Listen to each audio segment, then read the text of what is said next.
एकनाथ शिंदे यांच्या आमदारांनीच शिंदेचा गेम केला अशी स्क्रिप्ट केली।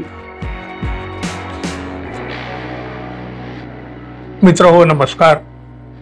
तसं बघायला गेलं तर महाराष्ट्राच्या राजकारणामध्ये गेल्या 4 महिन्यापासून वरून कीर्तन आतून तमाशा असं सगळं काही चालू आहे।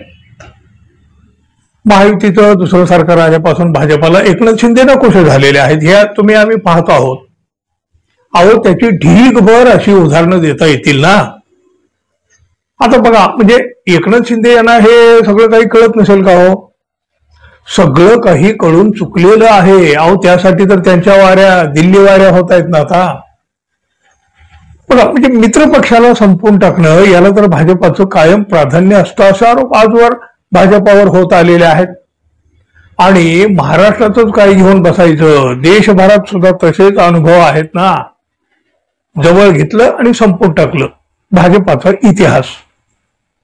आणि हा अनुभव आता एकनाथ शिंदे घेऊ लागलेले आहेत।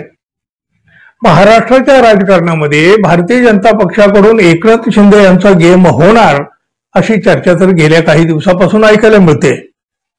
वादाची भानगडींची जी ही काही प्रकरणं चव्हाट्यावर येत आहेत ती सगळी शिंदे गटातील आमदारांची, नेत्यांची, मंत्र्यांची आहेत बघा। या सगळ्या माग भाजप आहे अशी कुजबूज तर आधीपासूनच सुरू आहे। आता मात्र या प्रकरणाला एक धक्कादायक वळण मिळू लागलेलं आहे। एकनाथ शिंदे यांच्या गटातल्याच काही आमदारांनी एकनाथ शिंदे यांच्याच नेतृत्वावर प्रश्नचिन्ह उभा करीत शिंदे यांचा गेम केल्याचं समोर येत आहे। एकनाथ शिंदे यांच्या गटातील आमदार आणि मंत्र्यांची एक एक प्रकरणं बाहेर येत आहेत आणि त्यानंतर त्या मंत्र्यांकडून होत असलेले वक्तव्य, त्यांची कृती एकनाथ शिंदे यांच्या अडचणीत भर घालीत आहेत। या सगळ्या पार्श्वभूमीवर एकनाथ शिंदे यांच्या भूमिकेवरच नाराजी व्यक्त केली जात असल्याची कुजबूज सुद्धा आहे।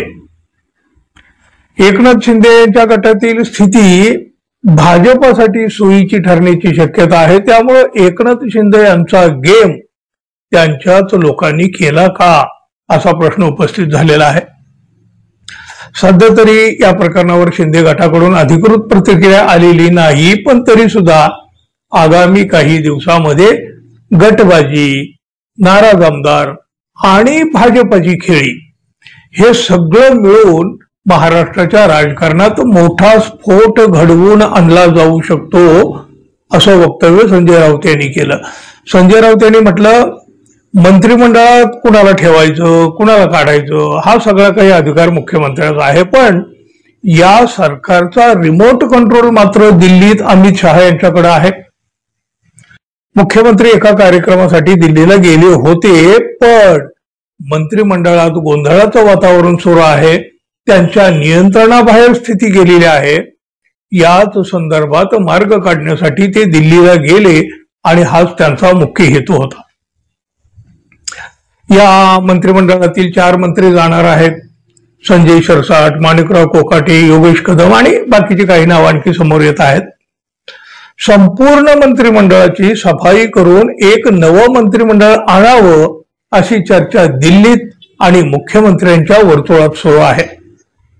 घोटाळे, लेडीज बार, शेतकऱ्यांच्या विरोधात वक्तव्य, पैशाच्या उघड्या बॅगा घेऊन बसणं हे ओझं आता फडणवीसांना पेलवत नाही आणि त्यांना फेकूनही देता येत नाही। एकनाथ शिंदे यांच्या आमदारांनीच शिंदेचा गेम केला अशी स्क्रिप्ट केली। मागील काही दिवसापासून भाजप एकनाथ शिंदे यांना डावलणार, त्यांचा गेम करणार अशी चर्चा तर सुरू होती, पण आता यामध्ये एक मोठे ट्विस्ट आलंय। एकनाथ शिंदे यांच्या पक्षाच्या आमदारांनी त्यांचाच गेम केलेला आहे अशी चर्चा राजकीय वर्तुळात आता सुरूही झाली। शिंदे गटाच्या मंत्र्यांची बाहेर येत असलेली एकापागोपाठ एक अशी वादग्रस्त प्रकरणं, त्यातून निर्माण होणारी नाराजी आणि भाजपाची धूर्त खेळी, यातून एक वेगळं राजकारण समोर येण्याची शक्यता आता अगदी स्पष्टपणे दिसू लागली आहे। या सगळ्यामध्ये एकनाथ शिंदे यांची अवस्था अत्यंत बिकट होऊ शकते असं चित्र आज तरी निर्माण झालेलं आहे। त्यामुळं भविष्यातील राजकारणामध्ये मोठ्या उलथापालथी पाहायला मिळू शकतात। पाहूया काय काय होतंय ते। तोपर्यंत मित्रांनो, आपण अजून आपल्या चॅनलला सबस्क्राईब केलं नसेल तर कृपया सबस्क्राईब करावं ही अपेक्षा आहे. धन्यवाद. पुन्हा भेटू. तोपर्यंत नमस्कार.